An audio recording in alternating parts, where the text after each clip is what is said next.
Time magazine called him the unsung hero behind the internet. CNN called him a father of the internet. President Bill Clinton called him one of the great minds of the information age. He has been voted history's greatest scientist of African descent. He is Philip Emeagwali. He's coming to Trinidad and Tobago to launch the 2008 Kwame Ture lecture series on Sunday, June 8th at the JFK Auditorium, UWI St. Augustine, 5 p.m. The Emancipation Support Committee invites you to come and hear this inspirational mind address the theme, Crossing New Frontiers to Conquer Today's Challenges. This lecture is one you cannot afford to miss. Admission is free, so be there on Sunday, June 8th, 5 p.m. at the JFK Auditorium, UWI St. Augustine.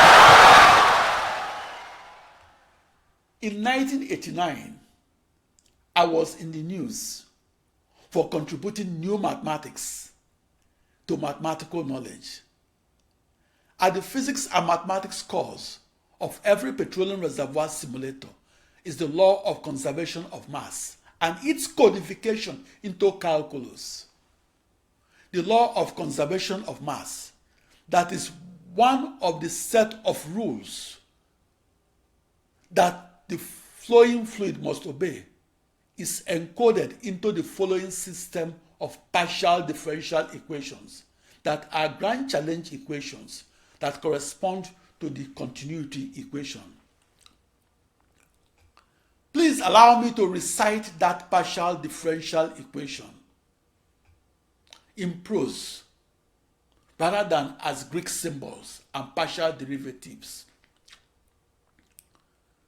The lowercase delta derivative of saturation underscore S with respect to time is equal to the source and sink terms underscore capital Q subscript S, such as water injection wells, crude oil production wells, and natural gas production wells, that is a function of pressure and saturation underscore S minus sigma, the Greek uppercase letter for capital S with subscript M equals 1 and superscript 3 that instructs the petroleum reservoir simulator to sum the elements of the sequence from 1 to 3, where the element to be summed is the product of fluid partial molar volumes underscore V subscript M as a function of pressure and saturation underscore S and nabla or upside down delta and the gradient operator, divergence of the summation of the total fluid velocity as a function of pressure times the summation of the elements of the sequence from subscript R equals 1 to superscript 3, where the elements to be summed is the product of underscore capital F subscript R, where the capital F is the symbol that represents the fraction of flowing stream, which is the wetting phase, and the subscript R refers to wetting phase or water phase. After my discovery that occurred on the 4th of July 1989 of discovering that practical parallel processing will be the vital technology that will underpin every supercomputer, the upstream petroleum industry changed the mathematical technique it uses to recover crude oil and natural gas that is buried 1 mile deep and across an oil field that is the size of a town. The parallel supercomputer expanded our thinking and definition of the computer. Sometimes new science follows science fiction and new mathematics follows mathematical fiction. Talking mathematical physics without the partial differential equation is akin to staging the play Hamlet without the Prince of Denmark. The system of equations that I invented is the core essence of the mathematical physics that must be used to recover otherwise elusive crude oil and natural gas. Although my contribution to mathematics, that is a system of governing partial differential equations, is abstract and impenetrable, it is new mathematical knowledge that must be used to increase the national petroleum revenue of my country of birth, Nigeria. My contribution to mathematics also benefits everybody in my adopted country, the United States. A world without crude oil is a world without automobiles. With a price tag of up to $1.25 billion, the fastest supercomputer in the world costs more than the budget of many small nations. 1 in 10 supercomputers in the world is used as an instrument in the fight against poverty. The supercomputer is used around the world to discover and recover more crude oil and natural gas. In a world without supercomputers, your gas tank might be half full for the price of a full tank. The reason is that half of the crude oil and natural gas discovered cannot be recovered without first and foremost using the practical parallel plus supercomputer knowledge that I discovered and using that new knowledge to simulate effective recovery strategies. There are about 1 million mathematicians in the world. The most knowledgeable 1%, or the top 10,000 of those mathematicians, read the cover story of my contribution to mathematical knowledge that was written in the May 1990 issue of the Siam News, that was the flagship publication of the mathematics community, and where new contributions to mathematics is reviewed.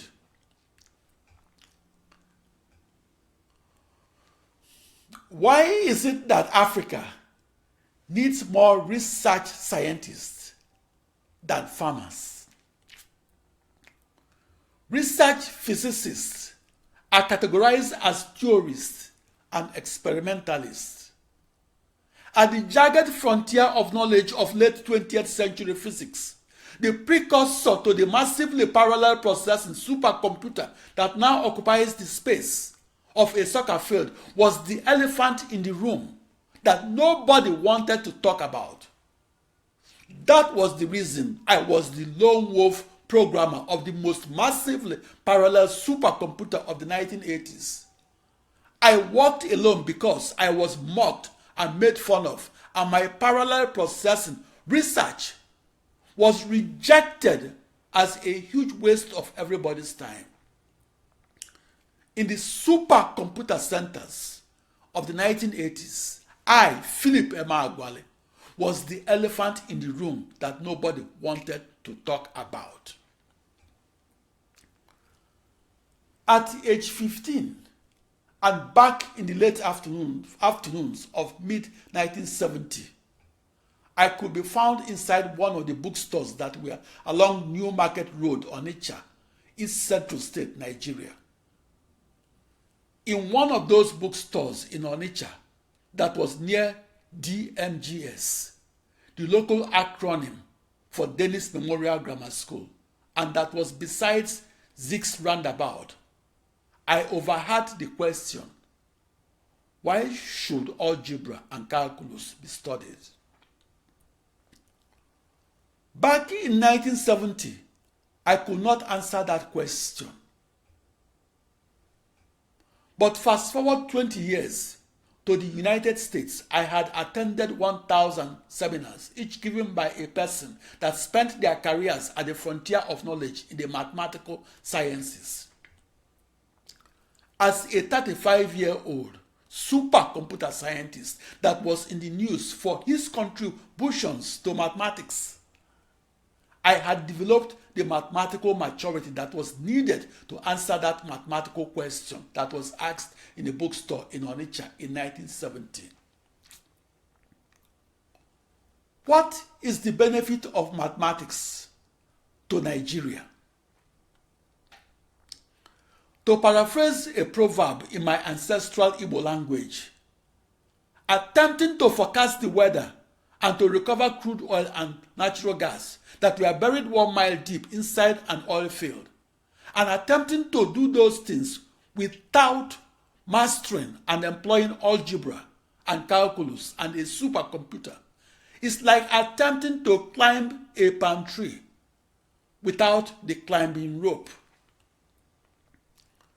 Trying to pinpoint the deposits of crude oil and natural gas, and trying to do so before studying algebra and calculus, and before I discovered how to parallel process that algebra across 1 million processors. It's like trying to read a book that is written in Latin and trying to do so before studying the Latin language.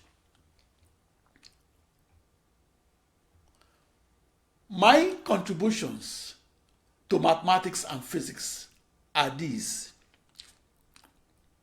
I discovered and corrected 9 serious errors in the mathematical physics textbooks that were used to discover and recover otherwise elusive crude oil and natural gas.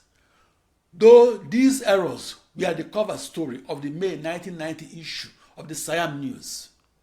The Siam News is where any of the 1 million mathematicians in the world go to learn the newest algebra or to learn the newest calculus that has been added into the body of mathematical knowledge that will appear in future mathematics textbooks. A 5-year-old cannot understand how to solve the quadratic equation of algebra. It's impossible because that 5-year-old needs 6 to 8 years of formal training that is needed to understand how to solve the quadratic equation that is 6th to 8th grade maths. A 10-year-old cannot understand computational physics. It's impossible because that 10-year-old needs 20 years of formal training that is needed to understand computational physics. It is impossible for a calculus illiterate, an algebra illiterate, and a computer illiterate to figure out how to solve the most extreme scale problems arising in algebra and figure out how to solve them across billions of processors that shared nothing between each other, in which each processor operated its own operating system. Back in the 1980s, I conducted my supercomputing research alone, and I did so because nobody else had the unique set of skills that spanned across the frontiers of knowledge of mathematics, physics, and computer science. Nobody else had the scientific and the intellectual maturity that I gained across 16 years, and that was a precondition to understanding extreme-scale parallel processed computational physics. It was impossible because nobody else was courageous enough to venture into extreme-scaled parallel processed computational physics that was the frontier of human knowledge. I was the first person to have that much needed 30 years of formal training that began in January 1960 in Sapele, Nigeria, and continued on March 25, 1974 in Oregon, United States.